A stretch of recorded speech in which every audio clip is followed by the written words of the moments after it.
बिल्कुल। ओम सैनी जी वरिष्ठ पत्रकार हमारे साथ लगातार बने हुए हैं। सैनी जी, जैसा कि सत्यनारायण जी ने कहा कि दिवाली का बोनस तो सुना था, लेकिन ये तो होली का बोनस दे दिया गया है कर्मचारियों को। तो छुआ हर सिरे को गया है, जिसके अंदर जो है वो 2 या 4 साल कुछ ऐसी योजनाएं लाई गई हैं जिनके अंदर 1-2 साल इम्प्लीमेंटिंग में लग सकते हैं, लेकिन जो है वो कोशिश की गई है। चाहे स्पोर्ट्स हो, स्पोर्ट्स का कोटा बढ़ाया गया है, शिक्षा हो, शिक्षा और कृषि के अंदर 2 नए कानून बनाने की बात की गई है। देखिए, 7 संकल्पों की बात मैं कर रहा था। ये 7 संकल्पों में प्राथमिकताएं बहुत महत्वपूर्ण है कि प्राथमिकता क्या है। ये महत्वपूर्ण नहीं है कि साहब घाटे का मतलब कितना उधार आप पर है। मुझे याद है कि अशोक जी जब पहली बार चीफ मिनिस्टर बने थे तो उन्होंने भैरव सिंह जी शेखावत की आलोचना की थी कि साहब 53,000 करोड़ का हमारे पे वो कर छोड़ दिया। लेकिन ये इकोनॉमी ऐसी है कि इसमें उधार तो लेना पड़ेगा आपको। उधार से आप जब भी मुक्त हो सकते हैं जबकि आपके अपने सोर्स बन सकें, यानी कि आपकी रिफाइनरी बने, आपका पेट्रोलियम उत्पादन बने, उसके बाद में सब सिलसिला होगा। वरना लगातार आपको जाना पड़ेगा। और केंद्र पे जिस तरीके से आश्रित है, अभी जो सरकार केंद्र में है वो जिस तरीके से नाइंसाफ़ी कर रही है राजस्थान के साथ में, उसका जीएसटी का जो हिस्सा देना चाहिए वो नहीं दिया। मुख्यमंत्री ने इसको नोट किया है कि इसकी वजह से हमें कितनी तकलीफ। और साथ साथ में पिछली सरकार ने जो बहुत सारे अच्छे काम किए उनको, लेकिन कामों का भुगतान तो किया नहीं। वो काम भी तो करने पड़ेंगे ना। तो पिछली सरकार की आलोचना इसलिए नहीं की जा सकती कि साहब उसने अच्छे काम किए, भुगतान नहीं किया। ये करना पड़ेगा इनको, क्योंकि ये तो लगातार एक निरंतर काम होता रहेगा। और साथ साथ में ये भूल जाना चाहिए कि ये जो स्कूल है, ये डेवलपमेंट की जो वो सिलसिला है, ये इसके अंदर सिर्फ प्राथमिकताएं महत्वपूर्ण होती हैं। तो प्राथमिकताओं में मेरा ख्याल है कि अमर्त्य सेन का जो मॉडल है उसको राजस्थान सरकार ने अडेप्ट किया है, मनमोहन सिंह जी ने अडेप्ट किया। ये जो दिल्ली वाला मॉडल है जिसको कि जिसको नरेंद्र मोदी चला रहे हैं, ये मॉडल जगदीश भगवती का है, जो अपने आप में संकट में प्राथमिकता है। उनके यहाँ कॉरपोरेट है, यहाँ हमारे यहाँ सामान्य आदमी है, सामान्य खिलाड़ी है, सामान्य किसान है, सामान्य मजदूर है, सामान्य कर्मचारी है, सामान्य वकील है। वो लोग तो ये इसलिए तारीफ के काबिल है, इसमें कोई शक नहीं। ठीक है। सरीन जी, आपने सुना ये जो कर्जा छोड़ने का सिलसिला है, चाहे गहलोत साहब ने कहा कि पुरानी सरकार ने कर्जा छोड़ा या उससे पहले वाली सरकारों ने कहा, ये एक सतत प्रक्रिया है। और सैनी जी ने इसमें कहा कि जब तक आपके अपने रिसोर्सेज नहीं होंगे, ये एक जो भी नई सरकार आएगी वो विरासत में देकर जाएगी। लेकिन गहलोत साहब ने इस अपने अभिभाषण के दौरान बार बार जिक्र किया, अपने प्रेस कॉन्फ्रेंस में भी उन्होंने कहा कि केंद्र सरकार से अगर उनको जो बजट है वो लगातार मिलता रहे तो कई योजनाओं को अंजाम दिया जा सकता है, लेकिन बजट की कमी की वजह से उन योजनाओं को आगे नहीं ले जा पाए। हालांकि वो इसके लिए बार बार चिट्ठी लिखते रहे। ये एक बहुत बड़ा कारण उन्होंने अपने आज के बजट के दौरान बताया है। देखिए, ऐसा है, जब से ये जीएसटी आया है, जीएसटी आने के बाद राज्य सरकारों के पास कराधान के लिए कोई बहुत ज़्यादा प्रोविज़न नहीं है। गहलोत साहब ने बहुत स्मार्टली बेवकूफ़ बनाया है जनता को। उन्होंने बिजली पे पहले बढ़ा दिया, पेट्रोल पे 4% पहले बढ़ा दिया, टोल पहले चालू कर दिए। आपकी जो डीएलसी 10% रेट कम करी डीएलसी, तो 1% कर बढ़ा दिया उस पर।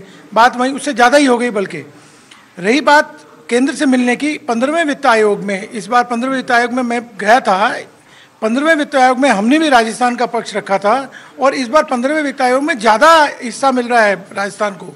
ये आपने पढ़ा होगा अभी न्यूज़ में। तो केंद्र से भी पैसा आ रहा है, जो कलेक्शन होगा जीएसटी का, ये पैसा उसी हिसाब से बंटवारा होता है। उसका बंटवारा केंद्र अपनी तरफ से नहीं करता है, जीएसटी के पैसे का बंटवारा करता है। तो केंद्र से जो भी पैसा आएगा वो आ रहा है और वो भी सतत प्रक्रिया। आप ये कहना चाह रहे हैं शिकायत झूठी थी? शेखावत साहब, जैसा कि इन्होंने कहा कि ये सिर्फ बहुत स्मार्टली बेवकूफ़ बनाया गया है, क्योंकि इन्होंने ये भी कहा अपने इससे पहले कि जो पिछला बजट था उसके अंदर जो घोषणाएं की गई थी अमली जामा, उनको भी कई योजनाओं को अभी तक नहीं पहनाया गया है। तो क्या वाकई ऐसा है या सरकार गंभीर है? देखिए, स्मार्टली ड्राफ्टिंग की गई है इसकी। अपनी प्रस्तावना में अशोक गहलोत ने बड़े चतुराई से ये शब्द बोले कि इकोनॉमी का जो रिसेशन है वो पूरे देश में है और वो केंद्रीय बजट में दिख चुका है, क्योंकि वहाँ पे ग्रोथ रेट 5% शो की गई है।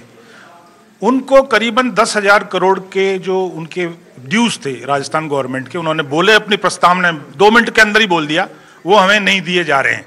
आप ये देखिए, 10,000 करोड़ का अमाउंट बहुत बड़ा अमाउंट होता है। जो सेकंड फेज में ये सरकार जो मेट्रो का एक प्लान बना रही है वो 30 किलोमीटर का 13,000 करोड़ रुपए का है। तो 30 किलोमीटर में 10,000 करोड़ रुपए आ जाएं तो एक फेज जो है मेट्रो का बन जाए। ये आप कह सकते हैं कि बड़ी चतुराई से उन्होंने सारे इकोनॉमिक अफेयर्स जो हैं अपने रखे, वो ऐसे रखे कि उन्होंने बिजली का 95 जो पैसे हैं वो पहले बढ़ा चुके हैं। जो आबकारी विभाग में 10% के आसपास वो पहले ही चार्जेस बढ़ा चुके हैं, इस बजट में वो नहीं लाए, पर वो बढ़ चुका है। जो 11,000 करोड़ रुपए का हमारा जो एक था बजट आबकारी का, वो 12,500 करोड़ रुपए का कर चुके हैं। तो मोटे तौर पे उन्होंने चतुराई से सब चीजें करी हैं। अभी आपने डीएलसी रेट की इन्होंने बात करी, पर राजस्थान में जेडीए ने अपनी रेटें ऑलरेडी बढ़ा चुका है और ये भी कह चुका है कि 2021 में 7% बढ़ जाएगी। मोटे तौर पे स्टेट गवर्नमेंट के पास जब से जीएसटी अप्लाई हुआ है बहुत कुछ करने को नहीं है। सिर्फ जो है आप जीएसटी नहीं से बाहर है, पेट्रोल डीजल बाहर है, बिजली बाहर है, आबकारी बाहर है, तो बहुत लिमिटेड रिसोर्सेज की प्लानिंग बहुत अच्छे ढंग से की गई है। इन टैक्सेस के बारे में हम जो है वो पंकज जी से जानकारी लेंगे। हमारे साथ बनेचंद जैन जो है अभी जुड़े अराटिया से। ये बताइए जैन साहब की एग्रीकल्चर को लेकर भी काफ़ी कुछ जो है वो इस बजट के अंदर कहा गया है और ख़ास करके अगर मैं बात करूं तो शायद इसी साल सत्यनारायण जी 2 नए कानून जो है वो कृषि को लेकर बनाए जाएंगे, किसानों को राहत देने की बात की गई है। बीजेपी के प्रवक्ता हमारे साथ बैठे, उन्होंने कहा कि स्मार्टली यूज़ किया गया है, ना तो क्लियर है और ना कुछ बताया जा रहा है, ना कुछ छिपाया जा रहा है। आप समझते हैं ऐसा? नहीं, ऐसा तो मैं तो नहीं समझता कम से कम, परंतु यह जरूर कह सकता हूँ इस बजट के अंदर 25,000 इन्होंने सोलर पंप देने की घोषणा की है। किसानों को 2 लाख टन का भंडारण की व्यवस्था की है, खाद रखने की। इसके अंदर इन्होंने फसली ऋण देंगे जो इसका ब्याज नहीं लेंगे, ब्याज मुक्त होगा। घोषणाएं अच्छी है, यदि इस पर अमल होता है तो निस्संदेह इसका फायदा किसानों को मिलेगा। परंतु हमने ये मांग की थी अभी टैक्स एडवाइजरी कमेटी में सीएम साहब से कि जो सेज बना है वो एशिया का सबसे बड़ा सेज है और इसका विकास जरूरी है। यहाँ पे वाटर पंप वालों ने अपनी ज़मीन ले रखी है, स्प्रिंकलर वालों से ले रखी है, परंतु यहाँ पे ये उद्योग क्यों नहीं लगे? क्यों? यहाँ पे आधारभूत सुविधाएं नहीं है, न यहाँ पे पानी है, न यहाँ पे बिजली है, यहाँ सड़क की कनेक्टिविटी नहीं है, न यहाँ पे हॉस्पिटल है, न यहाँ पे गार्डन तक विकसित नहीं हुए, तो वहाँ पे उद्योग लगेंगे क्यों? तो इस वजह से वहाँ पे उद्योग नहीं लगे।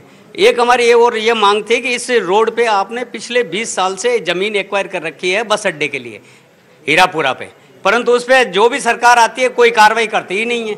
जब बस अड्डा होगा तो वहाँ पे रिंग रोड भी वहीं पास में है, वो भी विकसित होगी, मेट्रो भी उसके पास में है, उसके लिए भी सुविधाएं मिलेगी, एक्सीडेंट नहीं होंगे। परंतु मैं इसके लिए इतना तो जरूर कह सकता हूँ इस सरकार के लिए, मुझे उनसे मिलने की उम्मीद तो नहीं, परंतु इतना जरूर है मुझे उनका इंतजार तो है। चलिए, आपको इंतजार है। जैसे गिया जी आपने भी कहा और बार बार बात चल रही है कि जीएसटी जो है वो राज्य सरकार का कंसर्न है ही नहीं, इसमें बहुत ज्यादा राज्य सरकार ना दखल दे सकती क्योंकि ये सीधा पैसा केंद्र सरकार को जाता है। इसके बाद में भी आम आदमी को राहत देने के लिए उपकरणों का इस्तेमाल किया जा सकता है। देखिए, आम आदमी को राहत की बहुत उम्मीद थी, खासकर व्यापारियों को पर्टिकुलरली इस बजट में बहुत ज़्यादा कोई उपलब्धि या कोई छूट नहीं मिली। सबको उम्मीद थी कि एक एमनेस्टी स्कीम आएगी क्योंकि सर्विस टैक्स में, इनकम टैक्स में, सब में एमनेस्टी स्कीम आ चुकी थी और सर्विस टैक्स में तो कर में भी 70% तक छूट दी गई थी। वो एमनेस्टी स्कीम आज तक पेंडिंग है, जबकि घोषणा पिछले बजट में भी की गई थी। व्यापारियों को ये भी उम्मीद थी कि बकाया जो उनके कन्वर्जन के मामले हैं या जिनमें पेंडिंग टैक्स इंटरेस्ट पेनल्टी के मामले हैं, स्टैम्प ड्यूटी में खाली एक एमनेस्टी की घोषणा की गई है, लेकिन उसके अलावा बाकी जो कमर्शियल कन्वर्टेबिलिटी है या लैंड यूज़ का मसला है उसमें कुछ भी नहीं किया गया। अगर आप जीएसटी की बात करते हैं, हर आदमी कहता है जीएसटी में राज्य सरकार के अधिकार नहीं रहे।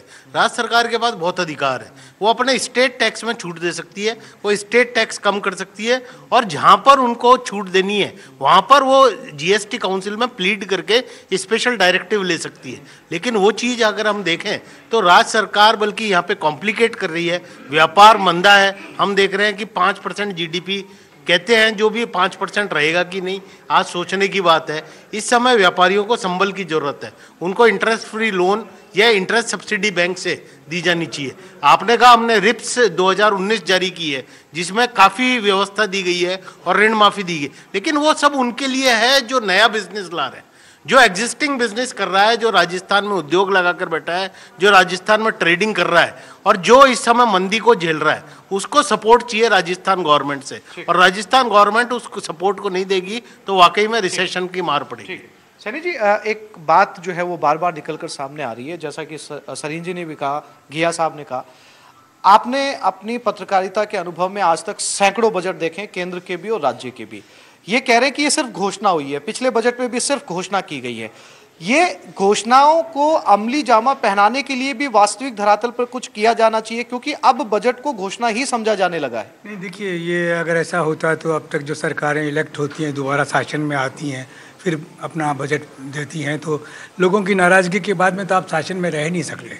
अभी जैसे मोदी जी की सरकार ने जिस तरीके से उनके ये जो जीएसटी के माध्यम से जो पैसा हमें मिलना चाहिए वो हिस्सा ठीक से नहीं मिल रहा, तो ये नाराज़गी है। और उस नाराज़गी का असर आप दिल्ली में देख चुके हैं आप कि किस तरीके से आप पार्टी ने अपने आप को स्थापित किया, क्योंकि उनकी जिस तरीके से कटौती उसका मालूम है। तो ऐसी स्थिति में ये नहीं है। हाँ, ये होता है कि आप घोषणाएं बहुत बड़ी बड़ी कर दें और लागू ना करें। तो लेकिन ये जो वर्तमान मुख्यमंत्री और उनकी सरकार है, उनकी प्रतिबद्धता, ऑनेस्टी के बारे में कोई शक किया नहीं जा सकता। संकट हो सकता है, लेकिन ऐसा नहीं हो सकता कि लोगों को बेफूल किया और ऐसा हुआ हो।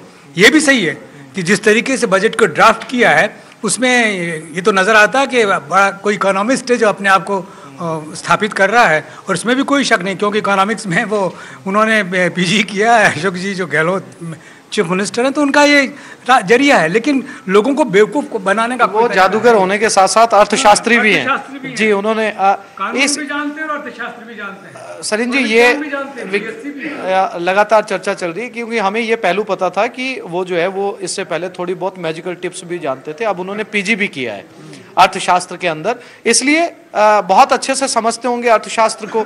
और जैसा कि सैनी जी ने कहा कि बहुत बड़ी घोषणाएं करने पर नुकसान ये होता है कि आने वाले चुनाव के अंदर जो है वो भुगतना पड़ता है। शायद इसलिए आप बार बार स्मार्टली शब्द का इस्तेमाल कर रहे हैं। जी हाँ, उन्होंने कुछ चीज़ें तो ऐसी करी हैं जो कभी मूर्त रूप में आ ही नहीं सकती हैं। वो चीज़ें ऐसी हैं जो किसी चीज़ के साथ रिलेटेड हैं, अगर वो होगा तो वो होगा। बाकी बात ये रही है, उन्होंने जो भी घोषणाएं करी हैं, जैसे केंद्र सरकार ने जब घोषणाएं करी, कृषि के बारे में घोषणाएं करी, तो हमारे ही मित्रगण ये बोलते थे ये कैसे पूरी होंगी। अगर कोई घोषणा की जाती है, उसका कोई सोर्स होता है, उसके बारे में एक रोड मैप तैयार होता है। वो रोड मैप इन्होंने नहीं बताया है।